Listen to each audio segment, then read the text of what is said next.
Pansinin niyo yung folder sa harapan ni Alcantara. Yan ang kanyang statement na binuksan niya kasi babasahin niya. Tapos, yun, binigyan siya ng script ni Boying. Kaya pala siya pinaupo dyan ni Panfilo. Kasi hindi naman siya dyan nakaupo nung pisa, di ba? Pinalipat lang siya ni Panfilo.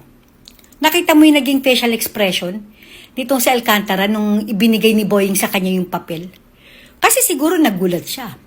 At saka at the same time, nakakakaba. Naiipit siya eh. Sasabihin ba niya yung totoo na nalalaman niya or babasahin niya yung script na ibinigay ng demonyong si Boying sa kanya? Tingnan niyo, nag-iba na yung itsura niya. Kaya pala nung umpisa ng statement niya, hindi siya nagbabasa. Natatandaan niyo ba yun? Sabi niya hindi niya nababasahin yung statement niya dahil alam naman niya. So, inihayag niya yung statement niya. Ang naging problema nito, sineban siya ni Panfilo na Alcantara, meron ka namang statement, basahin mo na. Naalala niyo yun? Kaya pala ayaw niyang basahin kasi script yun. Ayan na. Ito na yung pinapaalam siya ni Boying sa chairman na dadalhin niya muna itong si Alcantara sa DOJ at ibabalik ng 2:00 para nga daw doon sa statement niya para maging na to, parang ipo-formalize. Diba pinapirma pa nga siya dyan?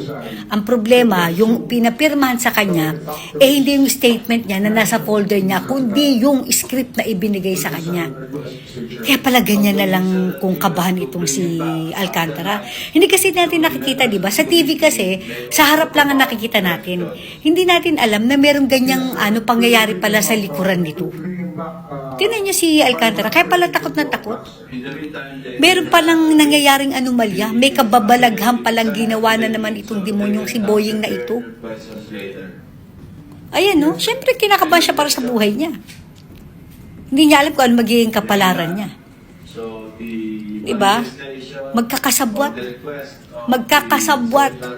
Alam niya ni Panfilo at saka ni Pepsi Paloma yan. Diba? Yan na, tatayo na. Tamo, kabadong-kabado siya, oh. Ayun. Yan yung script na dadali sa DOJ. Tapos yung statement niya, ayun. Sinara niya na. Oh my gulay. Ano na mangyayari?